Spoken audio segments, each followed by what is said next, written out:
A massive gathering in Bareilly where incendiary speeches were made, in fact, by a cleric even saying that there could be a possibility that after his death, Muslim youth could even take up arms. मैं देखता हूं मेरे नौजवानों के दिलों में कितना गुस्सा पनप रहा है।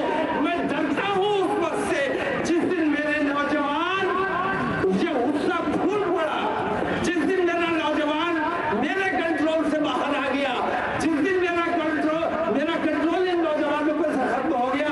मुझसे बहुत लोग कहते हैं ये तुम तो बहुत दिन हो गए, तुम तो कुछ करना ही नहीं चाहते, लेकिन मैं कहता हूँ कि पहले मैं मरूंगा, बाद में दोबारा नहीं मरूंगा।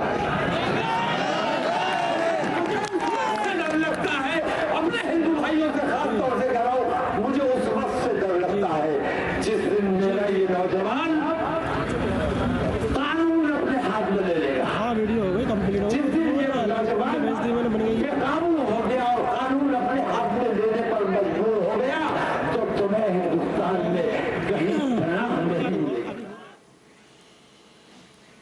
Charu Pragya continues with us. We are joined by Shoaib Jamai as well.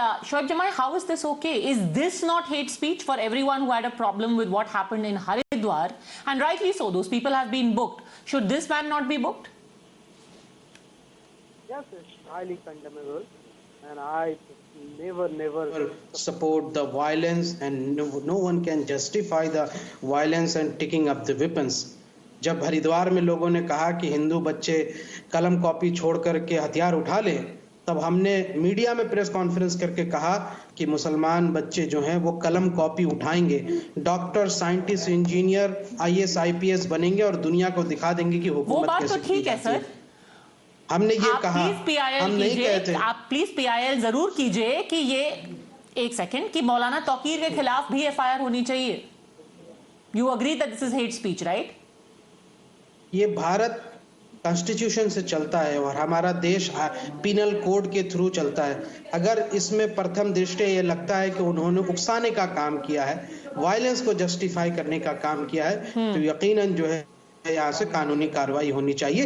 और मैं इस बात को समझता हूँ कि आज जरूरत है इंट्रोस्पेक्शन करने की कि आखिर ऐसी स्थितियां क्यों आ रही है। जब हरिद्वार में अगर कार्रवाई हो जाती और गिरफ्तारी जल्दी होती उन लोगों के जिन्होंने मुसलमानों के जेनोसाइड की बात की थी, म्यांमार जैसी स्थिति की बात की थी, हथियार उठाने की बात की थी, क्योंकि हरिद्वार में कार्रवाई नहीं हो रही, तो ये they are not responsible for their own actions, they are driven by the actions of others. Charu Pragya, you're in government in Uttar Pradesh, this is happening in Bareilly, it is the meeting of the Ittihad-e-Millat Council. Shouldn't FIRs be registered? Padmaja, at the onset, let me just say that ours is a party and a government which does not stand for extremism of any sort. We are very clear. We work for progress, we work for development, we only want every citizen to have a better life. And extremism is not the way forward. And listening to my co-panelist, he is actually the kind who doesn't even agree. You know, eye for an eye is going to make the whole world blind. So if one thing offends you, does it mean that you go and do something even worse the next time round? That's not how it works. I was hearing the speech of the so-called Maulana. It's appalling the way he goes on and on. What are you trying to do? Do you think dividing Let me respond. is going to help any section? Padmaja, let me respond. Maybe. No. I heard what you said. And finding a way to justifying it. Yes, and nothing can be justified. There is no way they can justify a hate speech like this, especially if you say that Hindu brothers have to beware. If we rise, then you cannot hide. It is not just about frustration and inaction of the police. This sounds like a threat. I'm going to leave it at that. Thank you very much, both Shoaib Jamai and Charu Pragya, for having joined me. Let's hope FIRs are filed and action taken. That's it then from me. Time for a break.